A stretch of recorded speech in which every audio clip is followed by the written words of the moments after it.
Para los que no saben, les cuento.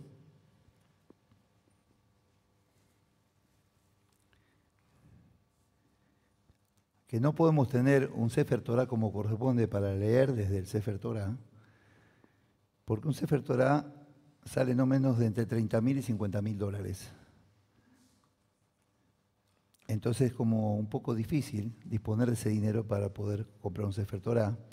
Estamos orando hace mucho tiempo, 3 años desde que volvimos de Israel con mi esposa, para que aparezca una donación de un Sefer Torah. Este es un Sefer Torah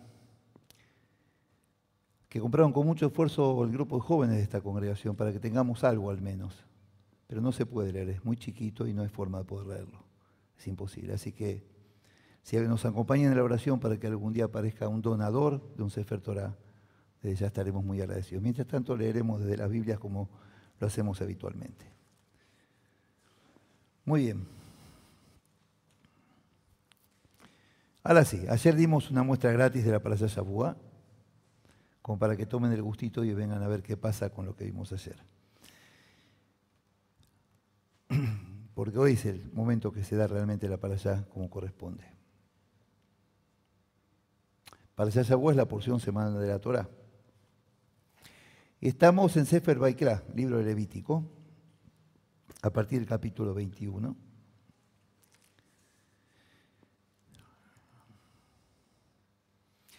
Y el tema central de esta parashá, que se llama Emor, que es decir di, el tema central es la consagración de los sacerdotes dedicados al servicio a Dios.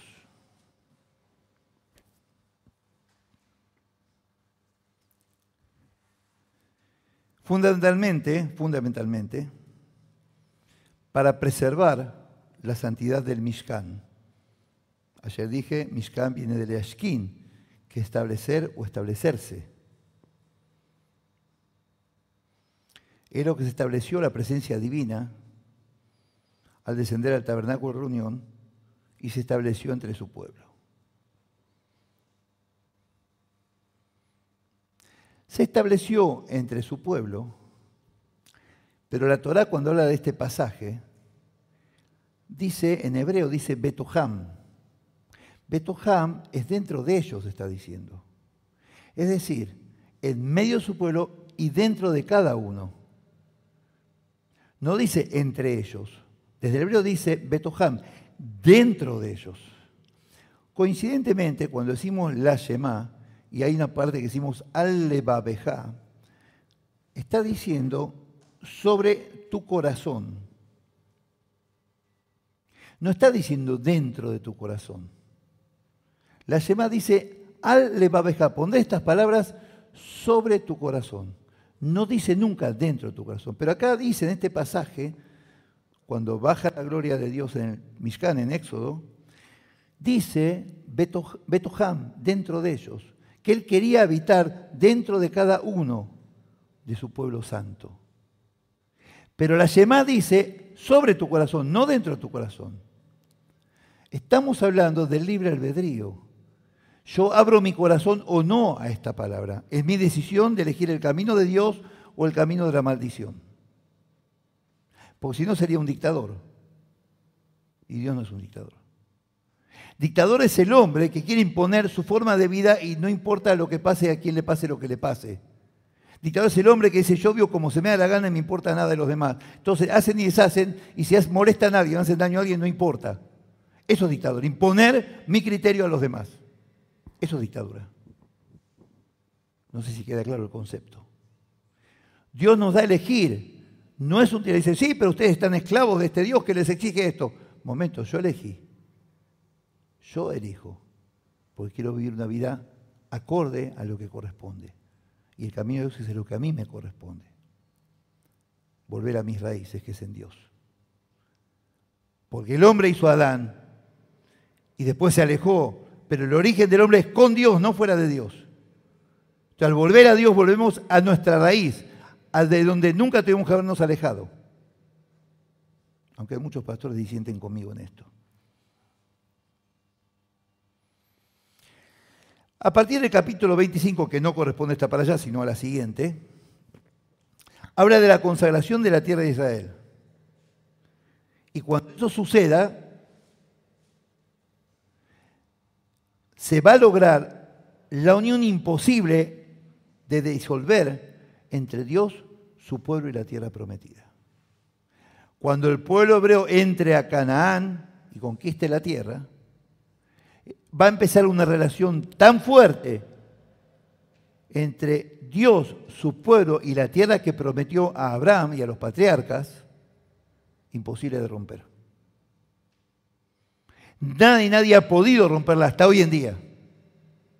Aunque esta famosa teoría del reemplazo de algunas iglesias dicen que no es así, lo lamento por ellos. Pero sigue siendo así. Y gracias por eso, y Pablo lo confirma en Romanos. ¿Se olvidó acaso Dios de su pueblo? Jamás, dice Pablo.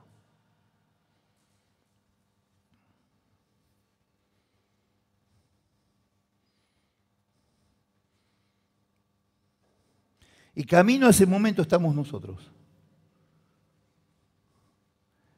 A confirmar ese pacto eterno entre Dios y su pueblo de creyentes. Hoy en día no solo el pueblo hebreo, también es el pueblo de los creyentes, todos nosotros. ¿Y cuándo se va a concretar eso? Con la segunda venida del Señor. Cuando se termina de cumplir las promesas y no se ve con Él. Lo que todos esperamos. El resto de la Torá es el desarrollo de esta relación tan fuerte que perdurará por siempre. Esta relación se desarrollará siempre con altas y bajas. Nos alejamos, volvemos, nos alejamos, fallamos, volvemos, nos arrepentimos, nos humillamos, lloramos y siempre volvemos. Gracias a Dios por eso. Hasta que se concrete la Geulah Shlema, la redención total y completa, cuando no se ve con Él. Y ahí se va a concretar la Tikvah Meshiheinu, nuestra esperanza en el Señor. Tikvah es esperanza, así se llama la iglesia en Israel, Atikvah, la esperanza milenaria de las promesas de Dios. Así como se creó en el 48 el Estado de Israel y se concretó el sueño de 2000 años de volver a la tierra prometida, se va a concretar el otro sueño, de ir al lugar que nos corresponde para siempre. Se va a concretar porque el Señor lo prometió y en eso creemos, creo. 21.1, Sefer Vaikra, Levítico. Adonai dijo a Moshe, habla a los sacerdotes hijos de Aarón y diles que no se contaminen por un muerto en sus pueblos. Que no se contaminen con un muerto en sus pueblos, dice. No dice que no se contaminen con muertos. No se contaminen con sus muertos en sus pueblos. Qué raro, ¿no? Suena medio raro. Lo leo de nuevo. Adonai dijo a Moshe, habla a los sacerdotes, hijos de Aarón, y diles que no se contaminen por un muerto en sus pueblos. Medio raro. Vamos a ver por qué. Esas cosas siempre llaman la atención. Por lo menos a mí. Desde el hebreo dice, por persona muerta no habrá de impurificarse en su pueblo. Tumat met, en hebreo, es impurificación por muerto. Met es muerte. Tumat met. En la antigüedad, ¿por qué tanto hace hincapié sobre no contaminarse con muertos? Los sacerdotes, los Kohanim, hasta hoy en día todos de apellido Cohen, Kohansky, descendientes de Aarón, no pueden entrar al cementerio. No pueden. Y si entran, por algún motivo, solamente pueden entrar por padre, madre, hijo o esposa. O hermano. Familias directos, totalmente directos. Primos no. Suegros tampoco. Cuando entran por un ser querido, así directo, se mantienen a 50 metros de la tumba. Ven de lejos el entierro. No se pueden acercar. Los Kohanim tienen prohibido. Hasta hoy en día, todo apellido Cohen, Kogansky y demás, no pueden entrar al cementerio. Y no entran, pase lo que pase. Así es la ley judía. ¿Por qué? Primero porque son los sacerdotes, son los encargados de la santidad y purificación del templo. En el desierto del Mishkan, el tabernáculo de reunión. No se pueden contaminar. ¿Por qué? Se lavan, se bañan y ya está. No. ¿Por qué? El próximo capítulo, no, mentira.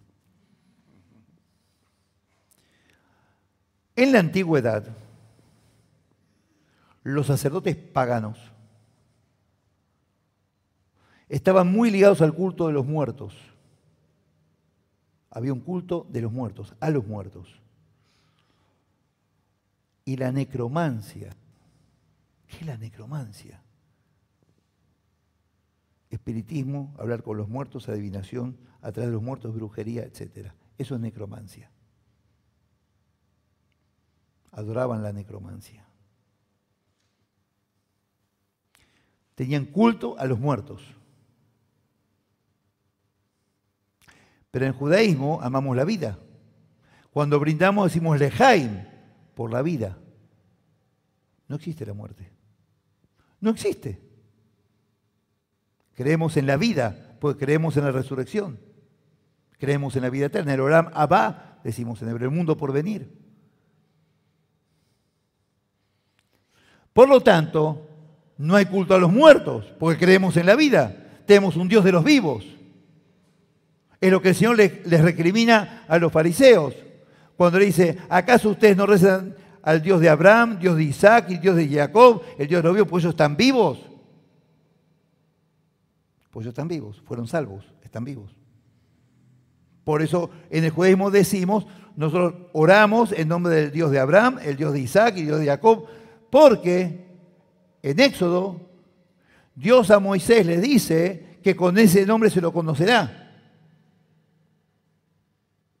Y con ese nombre se lo nombrará el Dios de Abraham, el Dios de Isaac y el Dios de Jacob. El Dios vivo. Si estarán vivos, que seguimos siguiendo el ejemplo de ellos, si no estarán vivos.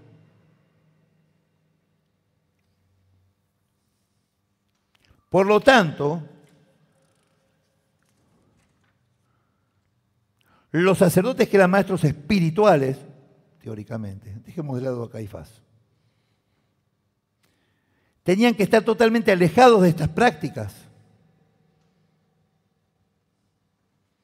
Por eso no podían participar de ceremonias que tuvieran que ver con muertos. No se pueden acercar al cementerio por este motivo.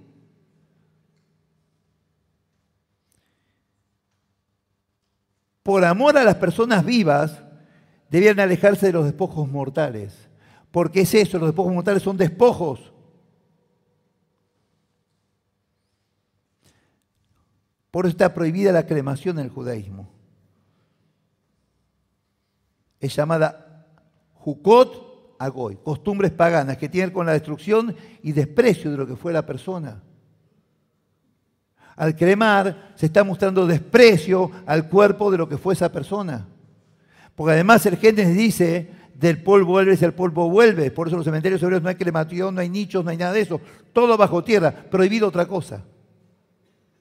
Tenemos un Dios de orden. El cuerpo vuelve de donde salió, la tierra. El alma vuelve de donde salió, a Dios. Cada cosa en su lugar, como corresponde.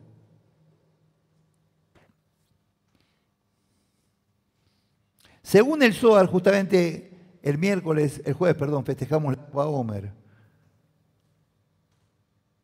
Bendiciendo a Dios por lo que hizo Shimon Bar Yochai, de cuidar la luz de la Torah durante 12 años. Y él fue el que escribió el Zohar, o en él se basó el Zohar, un libro de la Kabbalah, que tiene que ver con la Kabbalah. Y según este libro, dice que el cuerpo desprovisto de alma es fuente de impureza para los sacerdotes, que la muerte es símbolo de la materia desnuda de alma y espíritu. El cuerpo es símbolo de algo sin alma y sin espíritu, porque ya murió, no lo tiene más. El espíritu de Dios se fue y el alma se fue, es solo un cuerpo. Es materia desnuda. Y el Talmud Sefer Brajot, el libro de las bendiciones, dice que no hay que visitar el lugar de muertos más de una vez cada 30 días para no contaminarse. Máximo una vez por mes. Cuando habla de que no se pueden contaminar en sus pueblos, significa que es un precepto de Dios, dar sepultura a un cuerpo que es imprescindible por respeto y honra a la persona que partió, para honrar la memoria de la persona que partió, para honrar lo que fue esa persona en vida. Y hay que enterrarlo, no se puede dejar un cuerpo tirado. ¿Por qué? Porque verlo en estado sin alma y sin vida es deshonroso para esa alma. Un alma que se eleva a Dios. Se llama Gemilut Hasadim, manifestación de amor y bondad. Incluso a tal punto llega este mandamiento de Dios, que si no hay nadie en el lugar para enterrar a este muerto, y hay un sacerdote, tiene que impurificarse, tomar ese cuerpo y enterrarlo, por misericordia a la memoria del que se fue. Para honrar ese ser que se fue, aunque sea un sacerdote. Tendrá que después purificarse. En esa situación sí tiene obligación, no es que conviene, no, tiene obligación de contaminarse y enterrar ese cuerpo. Hay que hacerlo por misericordia y compasión. A tal punto llega el amor de Dios por su creación, o sea, todos nosotros. 21.5. Vamos a entender muchas cosas que a veces no se analizan. 21.5 de Sefer Vaikra, Levítico. No harán tonsura en su cabeza, ni rayarán la punta de su barba, ni en su carne harán incisiones.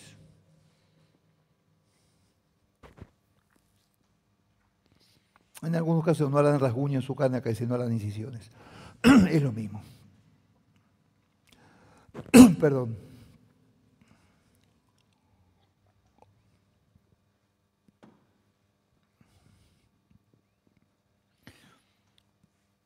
Dios dice que no hay, cuando salimos de Egipto nos dijo, no tomar las costumbres de los pueblos donde estuvisteis. No imitar a los paganos ni en lo interno ni en lo externo. De ninguna manera. Aparentemente los monjes paganos hacían esto. Y al no hacer lo que ellos hacían, nos distinguimos de ellos y de su actitud de vida. Por eso tenemos que distinguirnos de lo que hay en la calle. Y lo que difunde la televisión, y la moda, y el ayornamiento. Y dejen las costumbres antiguas, hay que adaptarse a los tiempos.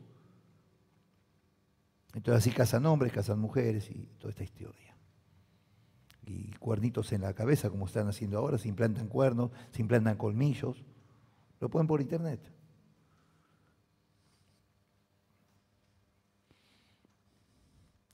Levítico 19, 27 y 28 dice, si quieren búsquenlo, no haréis tonsura en vuestras cabezas ni dañaréis la punta de vuestra barba y no haréis rasguño en vuestro cuerpo, por un muerto ni imprimiréis en vosotros señal alguna, yo Hashem. Ninguna señal, es decir, no a los tatuajes, no a los piercing, porque es señal de esclavitud.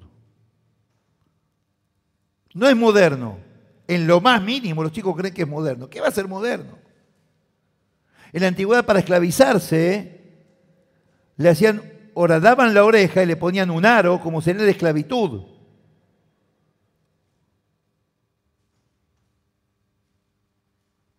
En la antigüedad, ¿qué es moderno? No dañaréis vuestro cuerpo, dice. No incisiones, no lastimaduras. Eso nos esclaviza con el otro. Nos esclaviza con el otro. Nos atamos al otro, pactos satánicos, tatuajes, no te harás imágenes de ningún tipo, no marcarás tu cuerpo.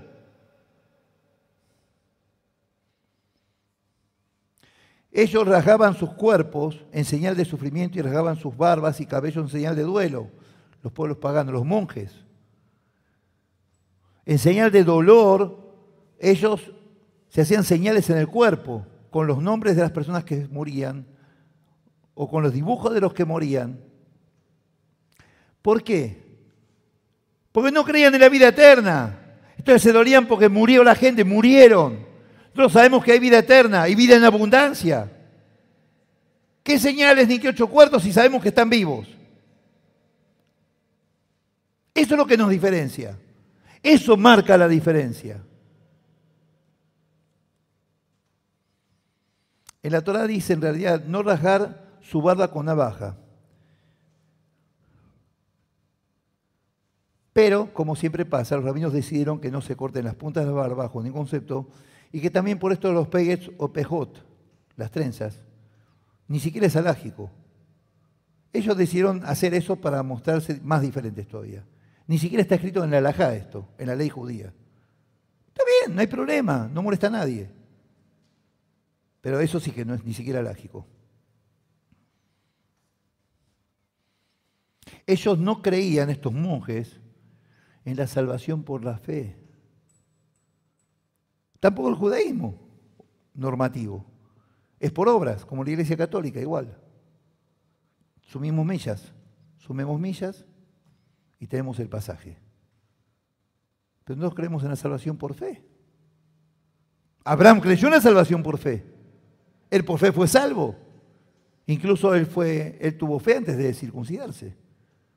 Cuando Dios le dijo, deja tu casa y tu parentela, tuvo fe y siguió este Dios.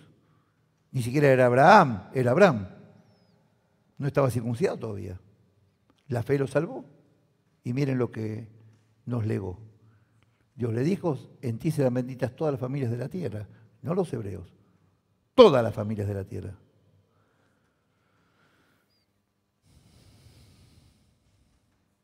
No podemos aceptar todos estos ritos, porque no creemos en la muerte, como los monjes de estos paganos.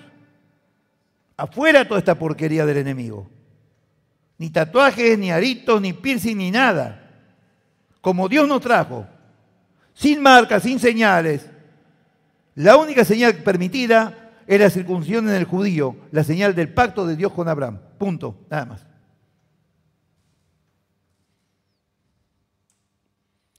(22:15) No profanarán pues las cosas santas de los hijos de Israel, las cuales apartan para Adonai.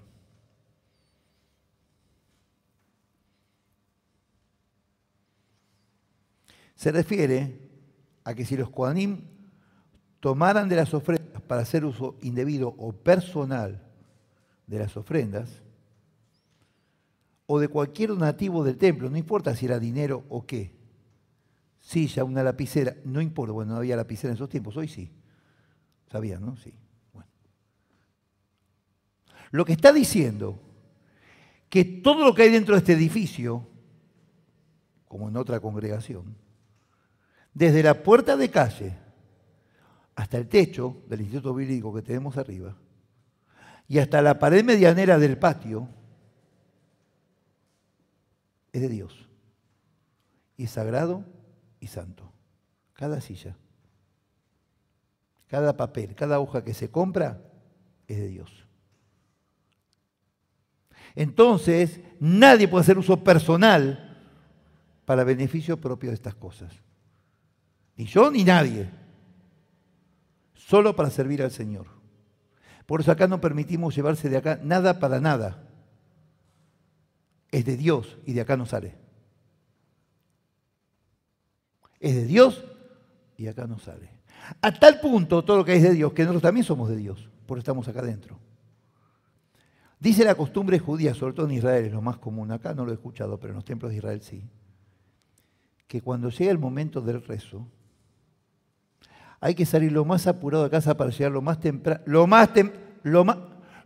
temprano a la congregación, para mostrar el deseo de estar en la casa de Dios. A ver, lo repito. Lo más temprano. No después que empezó la reunión. Y que cuando termina la reunión, hay que salir lo más tarde posible y caminar lo más lento posible para mostrar el deseo de quedarse en la casa de Dios.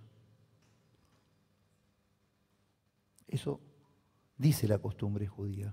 Y creo totalmente eso. A mí en Tiberias, donde vivía, me era fácil. Porque yo tenía 7 templos alrededor de mi casa, porque hay 2 o 3 templos en cada cuadra más o menos, en la ciudad que yo vivía, ¿no? Pero mi templo estaba como 20 cuadras.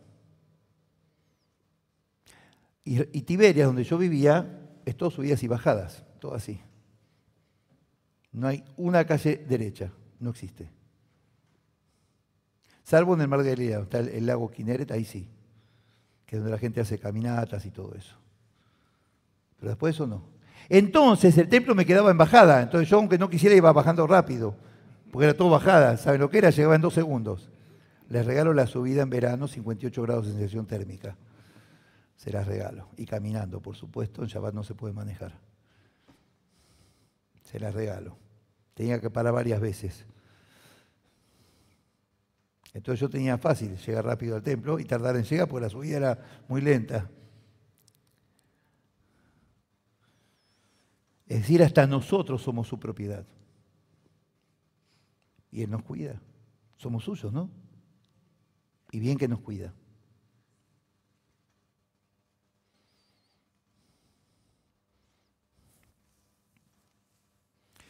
Y esto está hablando de las personas que vienen las ofrendas y esto para mí, y esto para mí, esto para el templo. Esto para mí, esto para mí, esto para el templo. Hay muchos pastores que han hecho esto, ¿no? Y rabinos también, no se crean que no. Gracias a Dios. Acá nadie toca lo que es de Dios. Gracias a Dios por mi congregación.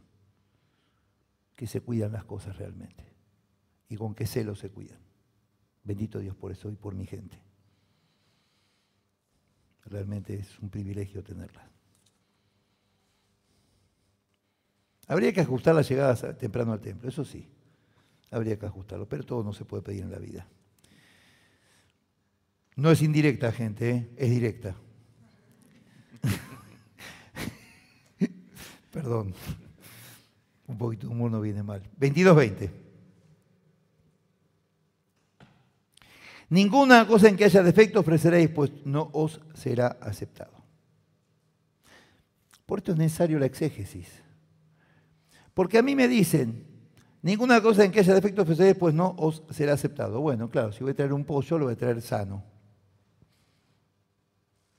Nada que tenga defecto. Bueno, vamos a entender de qué está hablando esto. Hay mucho más que esto atrás de esto. Esto es lo que se llama rascar las escrituras, ver qué hay adentro. Y el Señor va revelando a medida que vamos entendiendo. Y que oramos y que podemos reconocer y que tenemos el Espíritu Santo en nosotros, el Ruach HaKodesh. Lo que está diciendo, presten atención, ofrecer a Dios lo que nos agrada a nosotros mismos. ¿Oye?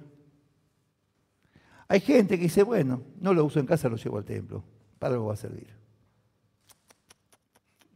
Eso no va a ser acepto. Las sobras o lo que voy a tirar, no, momentito, no nos entendamos mal. Lo que nos gustaría recibir a nosotros es lo que debemos entregar al templo. Lo que quisiéramos tener en casa lo tenemos que llevar a la casa de Dios.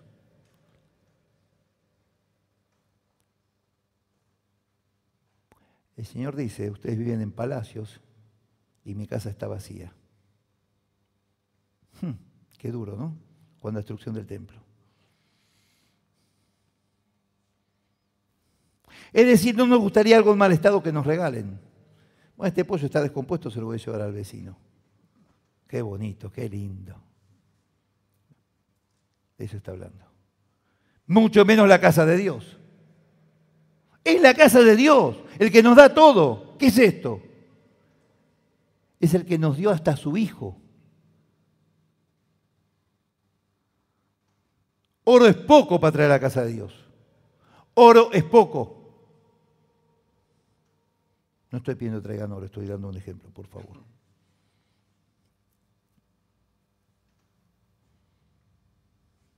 Es como traer comida en descomposición. Olor feo de maldad. Olor a podrido.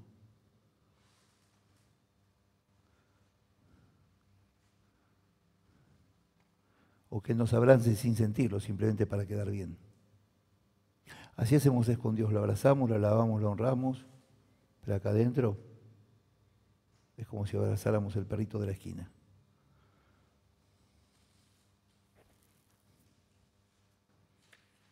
dar a Dios y o a la congregación cada cosa que nos encantaría que nos dieran a nosotros. Ese es el criterio.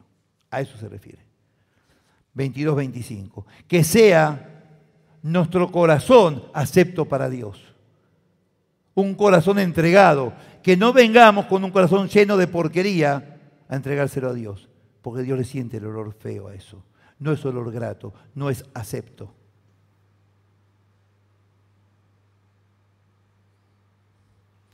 (22-25) Ni de manos de extranjeros tomarás estos animales para ofrecerlos como alimento a vuestro Dios, porque su corrupción está en ellos. Hay en ellos defecto, no se os aceptarán.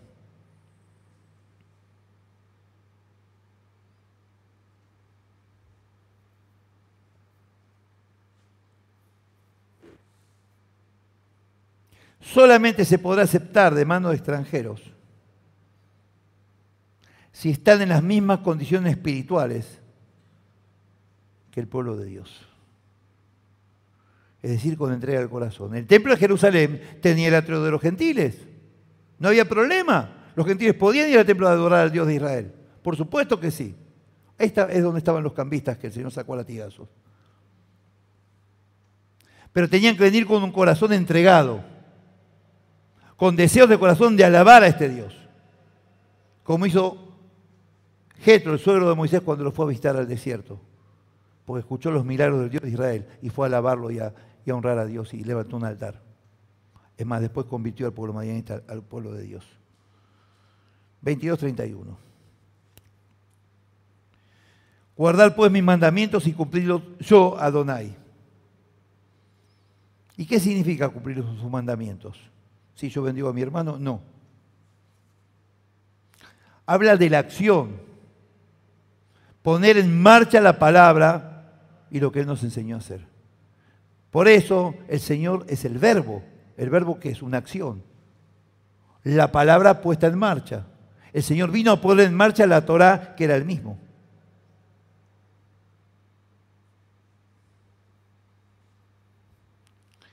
Para ejercer una acción hay que conocer qué acción realizar. ¿Quiero hacer una acción cuál? ¿Y qué sé yo? ¿Cómo sé yo? Para realizar una acción tengo que saber qué acción tengo que realizar. Y tengo que saber cómo realizar, cómo llevar a cabo esta acción. Si yo quiero ir allá, tengo que saber que tengo que caminar para adelante, no que voy a caminar para atrás. Y hay que realizarla de acuerdo a un plan que conozcamos. Porque hay que planificar las cosas, ¿sabían, no? Sí. Para conocer la acción y la forma de llevarla a cabo hay que estudiarla, memorizarla. Yo cuando trabajaba como electricista de obra, tenía que hacer un plano eléctrico para hacer una instalación eléctrica. Tenía que saber cómo pasar los cables por los caños, tenía que poner los caños para pasar los cables, para poner los caños tenía que romper las paredes. Tenía que romper las paredes, poner los caños y las cajas, poner cemento para amurar los caños y las cajas. Luego tenía que pasar los cables, luego tenía que hacer las conexiones. Luego poner las luces, los tomacorrientes, las llaves y todo lo demás. Hay que planificarlo. Hay que estudiar el plano, hay que memorizar, como el albañil cuando construye una casa. Y saber cómo llevarla a cabo de acuerdo a un orden de prioridades.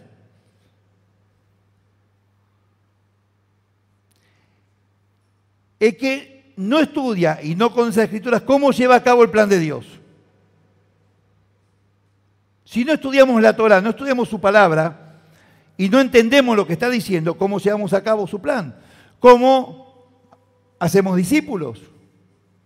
¿Cómo hacemos si no conocemos su palabra y no sabemos lo que está diciendo? Y lo único que sabemos es repetir versículos, como loritos, y no sabemos lo que estamos diciendo. ¿De qué sirve? Ah, yo sé todos los salmos de memoria. Ah, sí, qué bárbaro. ¿Y qué dice? Ah, qué sé yo. Hay que estudiar, gente. Hay que estudiar para servirlo con la excelencia que se lo merece el Señor.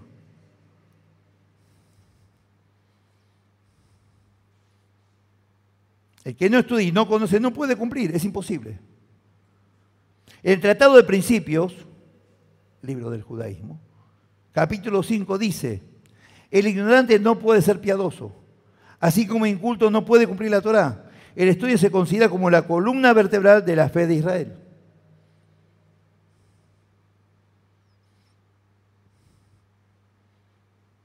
22:32. No profanéis mi santo nombre para que yo sea santificado en medio de los hijos de Israel. Yo soy Adonai que os santifico. No profanéis mi santo nombre. Del cumplimiento de su palabra depende que sea santificado su nombre. Si no cumplimos su palabra, no santificamos su nombre. Estamos santificando el nuestro, porque hacemos lo que se nos da la gana. Esto se llama Kiddush Hashem, santificar el nombre de Dios. Si no, contribuiremos a lo contrario, a hacer Hilul Hashem, blasfemar el nombre de Dios. Mirá lo que hizo este creyente, estos son los creyentes. Así ensuciamos el nombre de Dios. 22:33. Y os saqué de la tierra de Egipto para ser vuestro Dios, yo Adonai. La finalidad de la liberación de Egipto responde a un plan divino. Dios tenía un plan con su pueblo para liberarlo de Egipto. Después de la liberación. No era los libero y que haga cada uno lo que se le dé la gana, ¿no? Había un plan claro y concreto. Debemos aceptar su palabra, enseñarla, y Él será nuestro Dios para siempre. Leolam Baed. Y en Él están depositando nuestra fe y esperanza. Emuná y Tikvá. Fe y esperanza en Él. Vamos a algo interesante. Uno dice, sí, ya las conozco todas, ya está. Vamos a ir a las fiestas solemnes. Es parte de esta para allá. Pero a veces se saltea porque ya, bueno, ya son las fiestas. Pesaj, Shavuot, Sukkot, Año Nuevo, Kippur. Ya está, terminamos. No. Hay un plan, hay un criterio, hay un orden, hay algo atrás de todo esto que Dios tiene para nosotros. No es así nomás, no es porque sí. No vamos a analizar cada festividad, por supuesto. Vamos, Vaikra 23:3, Levítico 23:3. 6 días se trabajará, precepto y 9 días será de descanso. Santa convocación, ningún trabajo haréis, es el día de descanso dedicado a Dios, donde quiera que habitéis. El Shabbat es la base de nuestra fe en Dios. El Shabbat. El Shabbat representa a Dios. Porque fue en Él que nos dijo que descansemos, que paremos la máquina del trabajo, del estudio, de las preocupaciones, de todo, y nos centremos en Él. Y veamos como Él hizo, que observó y vio que todo lo que había hecho era bueno, que observemos cómo fue nuestra semana para mejorar lo que haya que mejorar y cambiar lo que cambiar y tirar a la basura lo que haya que tirar a la basura, y a veces es mucho. Tenemos todo un día para hacerlo, alcanza. El Shabbat nos marcó como pueblo de Dios. Es el día que Dios santificó para que nos entreguemos ese día, las 24 horas, a Él. Y nos marcó como su pueblo. Es la primera festividad, es la primera que enumera Levítico 23:1. La primera, Shabbat. Incluso se interrumpen los duelos en Shabbat. El duelo en Israel dura 7 días. En Shabbat se interrumpe, se va al templo y después se sigue el duelo. Se cambian las ropas del duelo y después se vuelve al duelo. A tal punto. 23:6. A los 15 de este mes es la fiesta solemne de los panes sin levadura. En honor a Adonai, 7 días comeréis panes sin levadura. Pesaj. Primero, fíjense, primero enumera Shabbat. Para que estemos en paz con Él, a cuenta con Él. El Shalom. Por eso decimos Shabbat Shalom.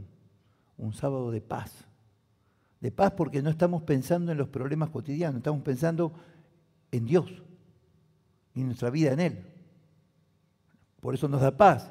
La única paz verdadera, el único Shalom es el de Dios. Por eso Leashlim, completar, estamos completos con la paz de Dios. De ahí viene paz, Shalom. De completar, porque Él es nuestra completud. Sin Él estamos vacíos. Y después que estamos en paz con Dios, nos declara Pesaj, la libertad física. Pero primero el Shabbat nos da la libertad espiritual. Miren qué orden que tiene las cosas. Shabbat prioritario, primera festividad. Después Pesaj, 7 días volvimos a la humildad comiendo matzá, el pan de la pobreza. Para recordar que fuimos esclavos y no tratar mal al extranjero, porque nos dice, recuerda que también fuiste esclavo en tierra extranjera. Al extranjero tratarlo mejor que a uno de la familia, para que no se sienta mal como nos sentimos en Egipto esclavos. Miren qué lección que nos da. No siempre se piensa en estas cosas, ¿eh? Luego de Pesaj, nos da la fiesta de las papas. No, no es bíblica. La Acabamor que festejamos antes de ayer. Pero después nos da Shavuot, la fiesta de las primicias. Segunda fiesta de peregrinación a Jerusalén, la primera es Pesaj. Segunda fiesta de peregrinación a Jerusalén. Todo el pueblo en la casa de Dios.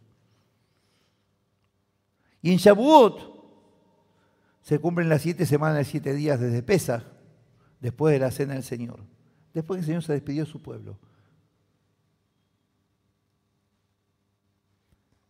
Y llegamos a Shavuot, la segunda fiesta de las primicias. Todo el pueblo a Jerusalén. ¡Oh casualidad! El Señor se despidió y después que viene la irrupción del Ruach HaKodesh. Pentecostés, Penta 50, los 50 días. Y oh casualidad, ese día se conmemora la fecha de la entrega de la Torá en Monte Sinaí también. El mismo día que se revela el Espíritu Santo, se conmemora la entrega de la Torá. Qué casualidad, ¿no? Y ahí cantidad de gente conoció al Señor. Después de eso, 23-24, bueno, 23-16 no lo leímos al final, perdón. Hasta el día siguiente, al séptimo sábado, contaréis 50 días, entonces ofreceréis el nuevo grano a Adonai. Los 50 días, el Pentecostés. Shavuot. 23-24. Habla a los hijos de Israel y diles, el primer día del séptimo mes tendréis día de descanso, una conmemoración al son de trompetas y una santa convocación. Rosh Hashanah. Rosh Hashanah. Año nuevo. Uno de los años nuevos judíos. Son 3, pero no vamos a hablar de eso ahora. Rosh Hashanah, el más conocido de los años nuevos. Estamos en tiempo de Teshuvá, de retorno a Dios. Ya desde el mes anterior los sefaradín, los que nacimos somos más vagos, desde Rosh Hashanah hasta Kippur. ¿Y qué es Rosh Hashanah? Viene del Eshanot, que es cambiar. Comienza un nuevo ciclo, hay un cambio. Un cambio. El cambio es volver a Dios, arrepentirse. El shofar nos despierta del letargo y recordar que tenemos que volver a nuestro Dios. Y se toca el shofar. El shofar viene del eshaper, que es mejorar. El cambio nos mejora.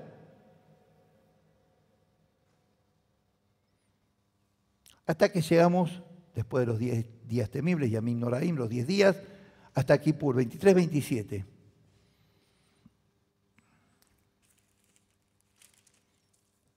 A los 10 días de este séptimo mes será el día de expiación.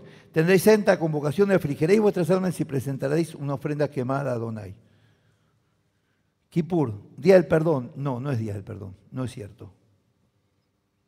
No es cierto, está mal entendido. Viene una palabra hebrea de un verbo hebreo que es lekaper, que es absolver, no es perdonar. Entre perdonar y absolver hay una diferencia muy grande. Perdonar es cuando uno cometió un asesinato, va 20 años preso, cumple los 20 años de condena, sale y fue perdonado porque sale en libertad, pero la marca quedó. El antecedente quedó, comete una falta y va al doble, porque no se borraron los antecedentes. Absolver es borrar y no quedó marca. En Kippur Dios nos absuelve, no nos perdona. Por eso Kippur viene de lekaper. Perdonar es lisloach, no lekaper. Y Dios dice como si nunca hubieran cometido faltas. ¿Y qué dice el Señor cuando nos perdonó en el madero? Serán perdonadas las faltas cometidas y las por cometer. Absueltos. Después de Pesach, Shavuot, que entregamos las primicias, se nos revela el Ruach HaKodesh, fuimos liberados espiritualmente y físicamente. Estamos en el cambio y la mejora como personas y como hijos de Dios. Y en Kipur somos absueltos de toda falta y todo pecado y toda culpa. Limpios. 23:34. Fíjense cómo el Señor fue hilvanando la festividad de tal forma que se complete algo. Ya vamos a ver. Habla a los hijos de Israel y diles: a los 15 días de este mes séptimo celebraréis durante 7 días la fiesta solemne de los tabernáculos en honor a Adonai. Sukkot. Escuchen esto, Los 7 días de Sukkot, la fiesta de los tabernáculos, otra fiesta de peregrinación, se ofrecían novillos, no vamos a hacer toda la explicación, la cantidad de novillos que se ofrecían en esos 7 días eran 70. 70 novillos. El 7 saben que es un número muy importante en el judaísmo. No es el momento de explicarlo. Y 70 son las naciones de esa época. ¿Oía? Los paganos. Las naciones de esa época. Que según el Talmud, representaban a la humanidad en esos tiempos. Eran 70 naciones, toda la humanidad en esos tiempos. Lo que significa que Israel ofrecía sacrificios en esos tiempos para perdón de toda la humanidad. No del pueblo hebreo, de toda la humanidad. Porque Dios, a través de su pueblo, entregó la ética y la moral de Dios a toda la humanidad. La convivencia armónica de los hombres. Las leyes de convivencia entre las personas. Para que haya armonía en el mundo santificado por Dios. No es común que un pueblo ore o pida a Dios por otros pueblos. No es común eso. No es común. Cada país mira por sí mismo y se terminó la historia. El pueblo hebreo, por medio de la Torá y los profetas de Israel, siempre difundieron esto. Y dice Isaías 11, 6 y 10.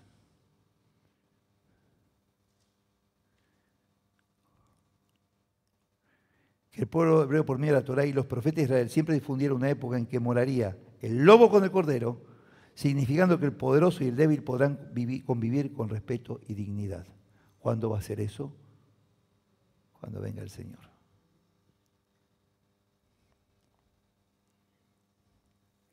(23:36).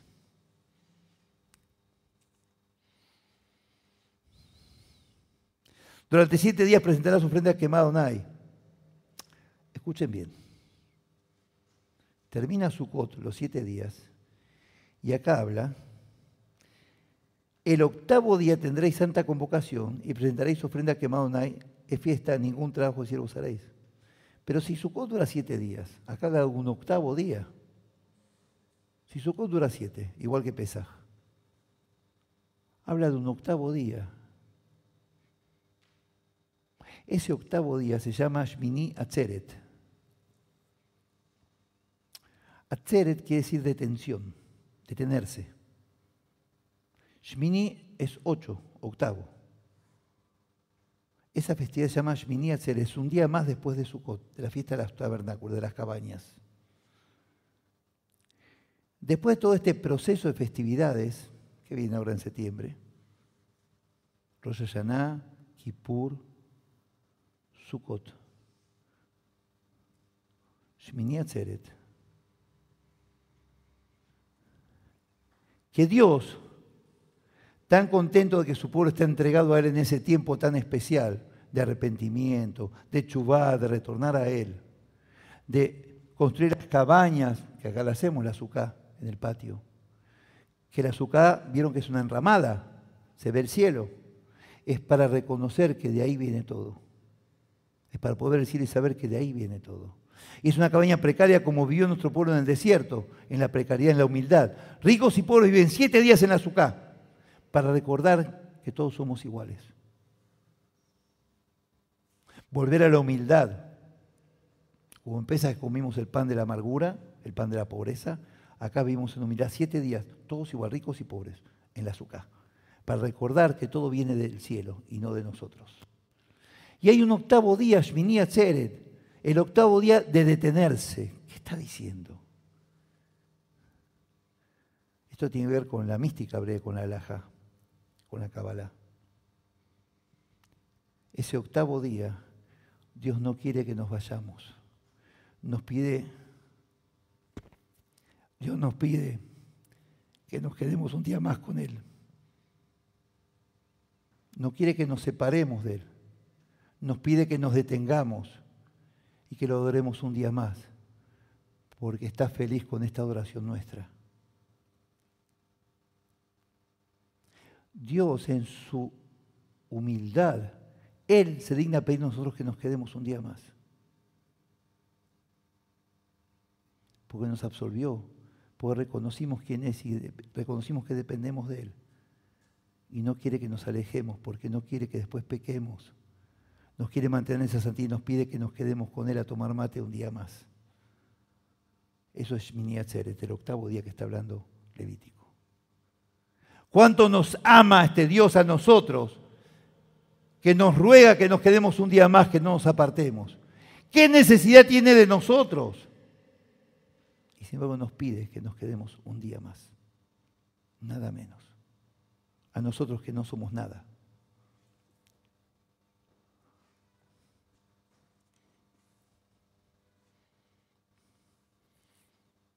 Termina 23:36 diciendo: ningún trabajo de siervos haréis ese día. ¿Y por qué dice trabajo de siervos? Esto es lo que hay que analizar. 4 palabras. Pero todo lo que dice esto es impresionante. Ahora van a ver lo que está diciendo.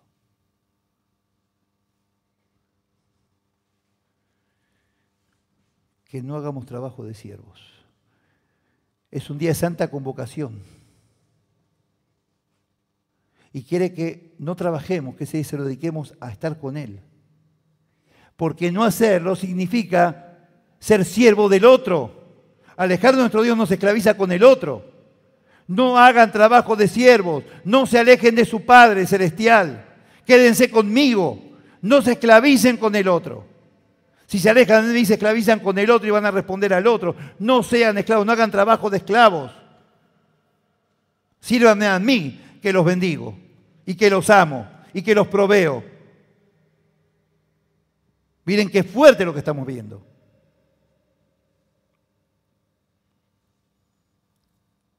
Yo sé que me estoy extendiendo y con la para allá, pero no podemos desperdiciar esto.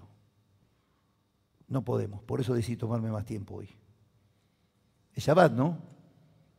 ¿Qué apuro tenemos hoy? Es Shabbat hoy, ¿no? Expliqué que había que quedarse más tiempo y tardar lo más posible en irse. Eso es lo que quiero. Que hoy tengamos un día de familia en Dios.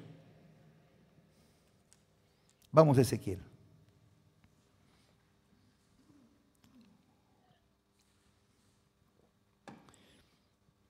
Cuando salíamos del templo en Shabbat, allá en Israel, 2-3 horas nos quedamos afuera en unos bancos que hay en las calles, charlando. Ninguno se apuraba por irse. 2-3 horas nos quedábamos ahí, compartiendo cosas de Torá y hablando, algunos juzgando al otro, pero paciencia. Allá ellos. Ezequiel 44:15.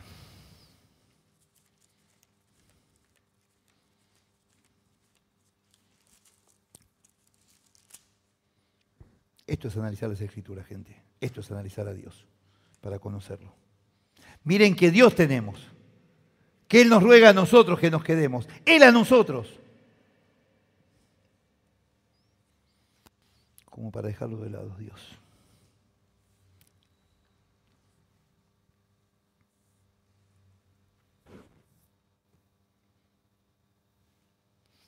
Ezequiel en hebreo y Ejezquel significa la fuerza de Dios.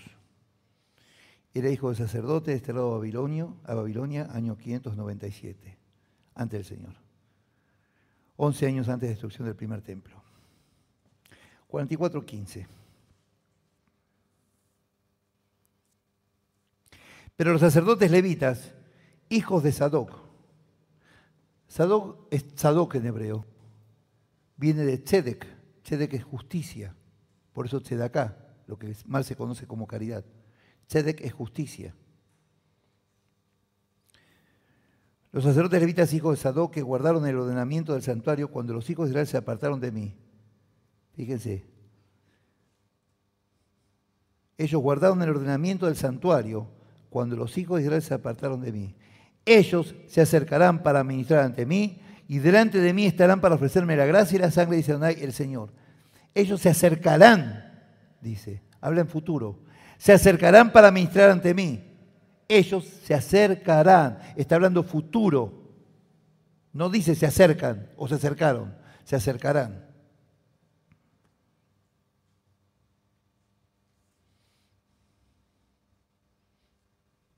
Abarbanel, uno de los sabios del judaísmo, dice que los capítulos 40 y 48 de este libro, de Ezequiel, hablan de Leatid Labó, el futuro por venir.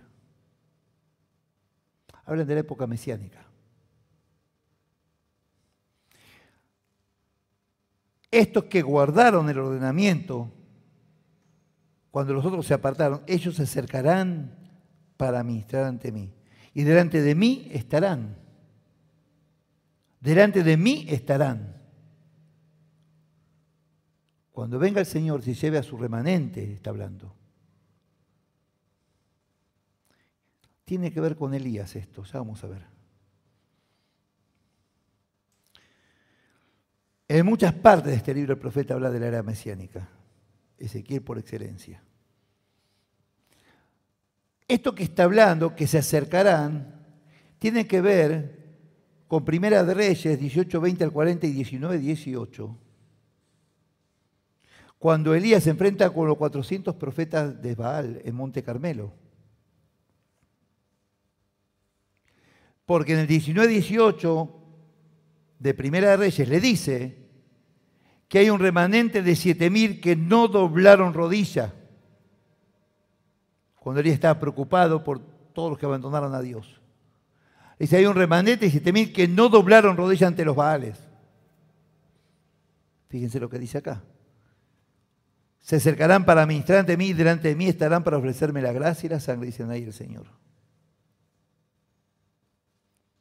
44:16. Ellos entrarán en mi santuario. Ahí está. Se acercarán a mi mesa para servirme y guardarán mis ordenanzas. Así confía el Señor en nosotros como servidores y representantes de su palabra, cuando lo mostramos en cada acto que hacemos. 44:23.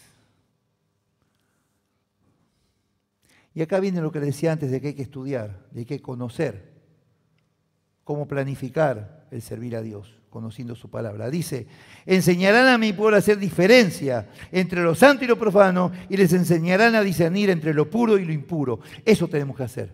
Enseñar a nuestro pueblo a separar lo santo de lo profano y a discernir entre lo puro y lo impuro. Eso es lo que tenemos que hacer. Para eso somos creyentes.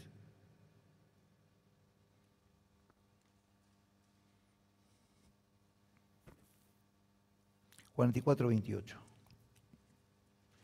Habrá para ellos heredad. Yo seré su heredad.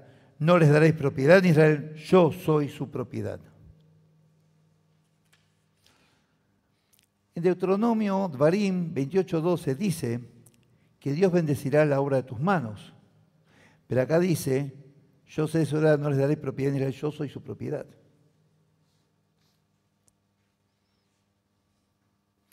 Que esto no sea confusión en las funciones o momentos del servicio a Dios. ¿A qué vamos con esto? Muy sencillo.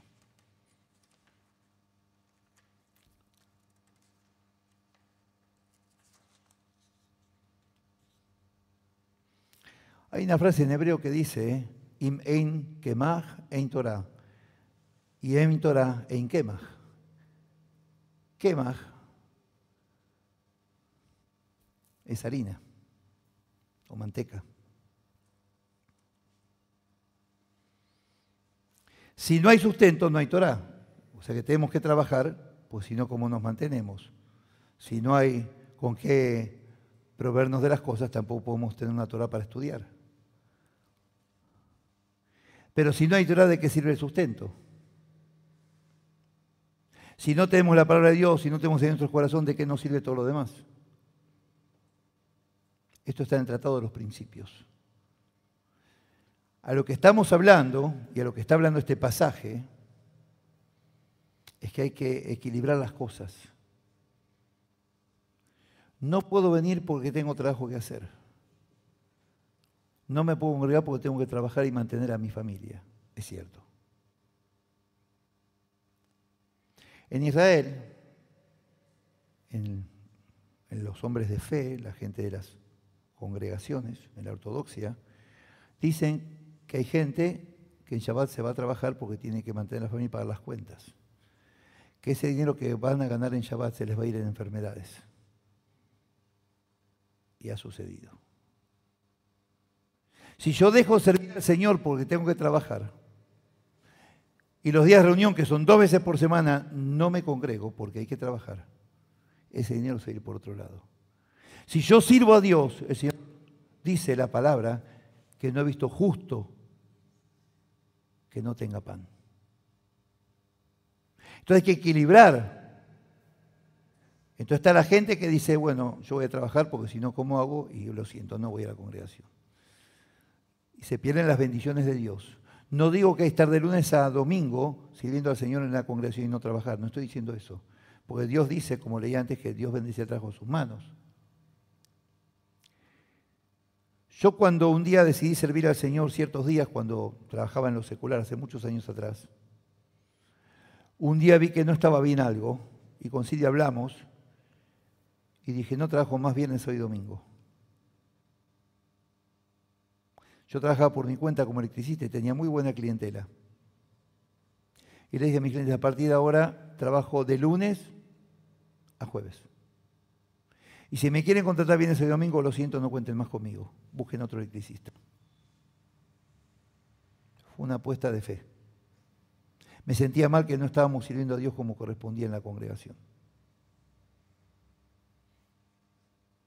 ¿Saben que no perdí un solo cliente? Un solo cliente no me dijo, bueno, está bien, buscaré otro. Los demás días trabajaba a destajo.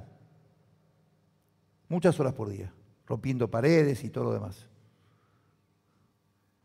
Pero no perdí un solo cliente. Dios compensa. Servir al Señor es fundamental. El martes, cuando se inundó esto, que ya hizo un llamado urgente a venir a limpiar el templo, porque esto estaba lleno de agua, barro y bichos. Se desbordaron todas las rodillas por la lluvia del sábado, del madrugada al domingo. Hubo gente que dejó de trabajar. Acá éramos casi 20 limpiando todo esto y trabajamos a destajo. Y hubo gente que dejó de trabajar para venir a limpiar la congregación.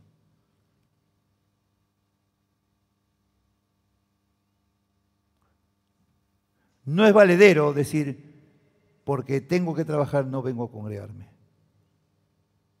No es valedero. Dios va a proveer. No digo que dejen los trabajos, por favor no me malentiendan. Pero después no nos quejemos si Dios no nos da las bendiciones que necesitamos. Decisión de cada uno. Pero uno puede acomodar a veces, no siempre, yo sé que no siempre, las cosas para ese día dejar trabajar más temprano y trabajar más horas otro día.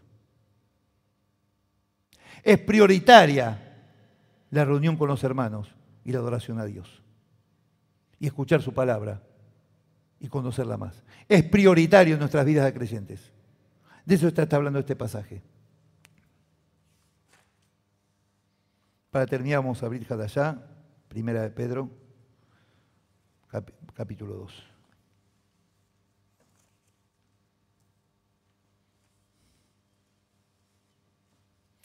Porque si no nos congregamos por el trabajo, ¿qué diferencia nos marca con los de la calle?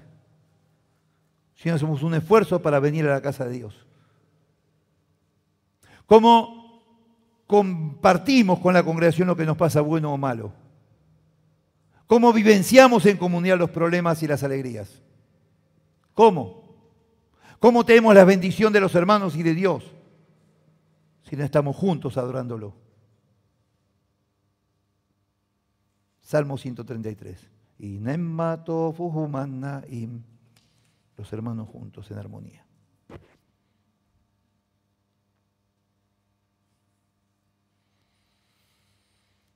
Dos 4 de primera de Pedro.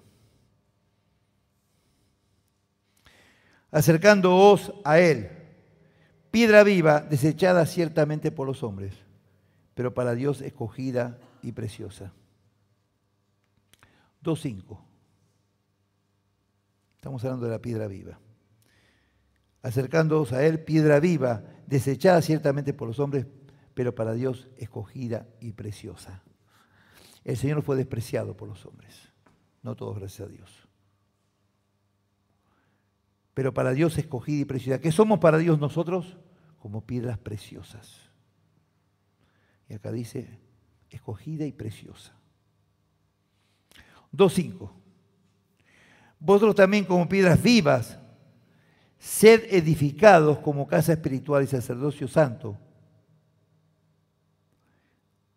¿Y cómo podemos ser edificados como casa espiritual si no estudiamos su palabra?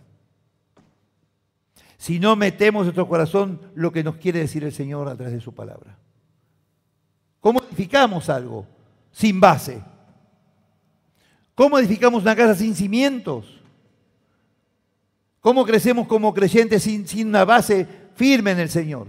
Conociendo su palabra y vivenciándola y enseñándola a ser discípulos. Una de las funciones.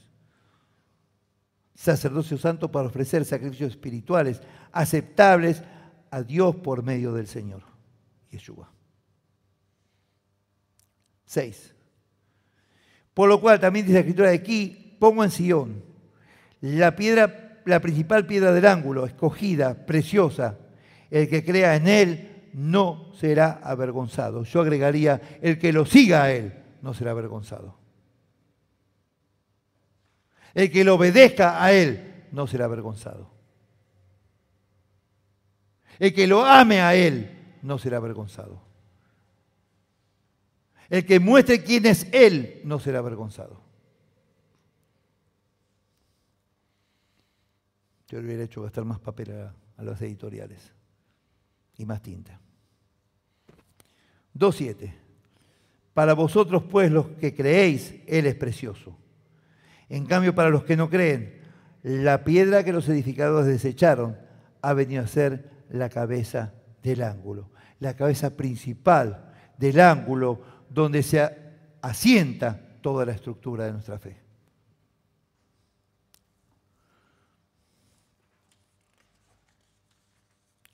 (2:8). Piedra de tropiezo y roca que hace caer. Ellos por su desobediencia tropiezan en la palabra. Ese es su destino.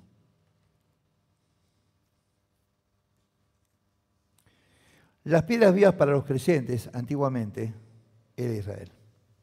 Pero luego fue la iglesia también. Y Pedro muestra que la iglesia no cancela la herencia judía. Lógicamente, si en el judaísmo está basada la iglesia. ¿Qué es iglesia? Viene de eclesia, asamblea de los creyentes. Sinagoga no digamos porque sinagoga viene del sinagogos, que es griego, no tiene que ver con el judaísmo. Beit Knesset es el nombre. Casa de reunión. ¿De quién? De los creyentes. Asamblea de los creyentes. Es decir, la sinagoga, el templo y la iglesia quiere decir lo mismo, son sinónimos. Uno viene del griego, otro del hebreo. Nada más. Mesías y Cristo son sinónimos. El ungido, eso quiere decir. Nunca escuchó que le dijeran Jesús o Cristo. Su nombre era Yeshua. Jesús es la traducción de Yeshua al castellano. Y Cristo y Mesías son sinónimos, son apodos. Él nunca escuchó que le dijeran, che, Jesús, che, Cristo. Y Yeshua era su nombre. ¿Qué quiere decir? Salvador. Su nombre dice quién es. Punto. No hay diferencia. Asamblea de los creyentes.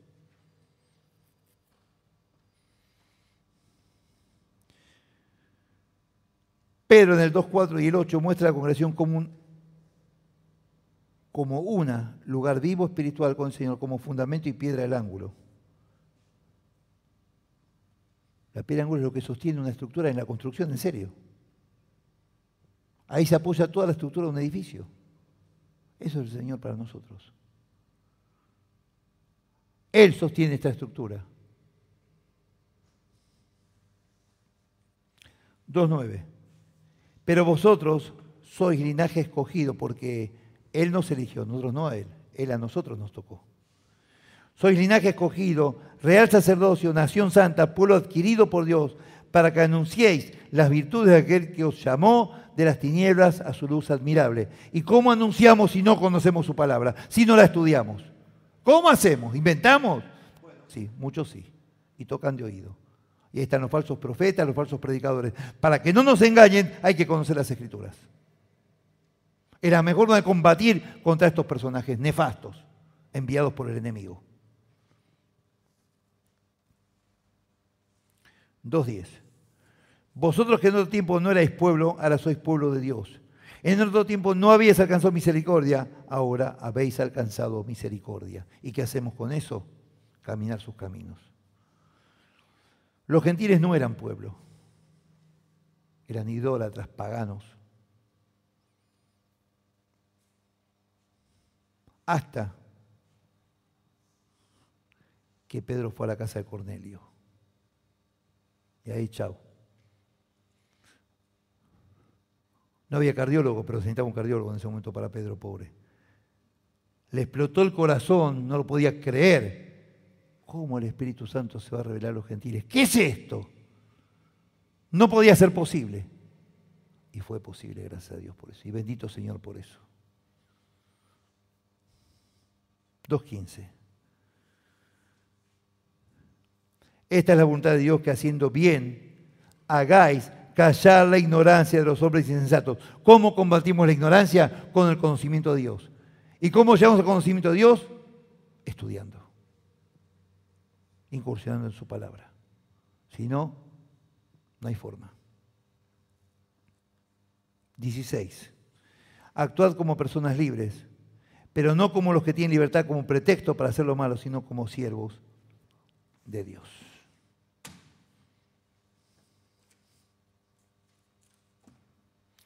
No tenemos que actuar como si fuéramos siervos de Dios. Tenemos que actuar como siervos de Dios. No como si lo fuéramos. Cuando el Señor trata de hipócritas a los fariseos, ¿sabe qué quiere decir hipócrita?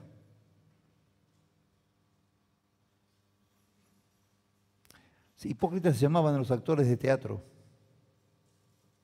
en la antigua Grecia. ¿Por qué? No para insultarlos. Porque era una representación, era algo falso. Una obra de teatro es algo falso, algo que no es real. Se disfrazan de algo para representar algo. Eso es hipocresía, de ahí viene. El que se disfrazaba para representar algo. Y lamentablemente hay muchos que se disfrazan de creyentes y no lo son. No tenemos que actuar como si fuéramos creyentes, sino como creyentes. Como corresponde a un verdadero hijo del Señor. Que el Señor los bendiga.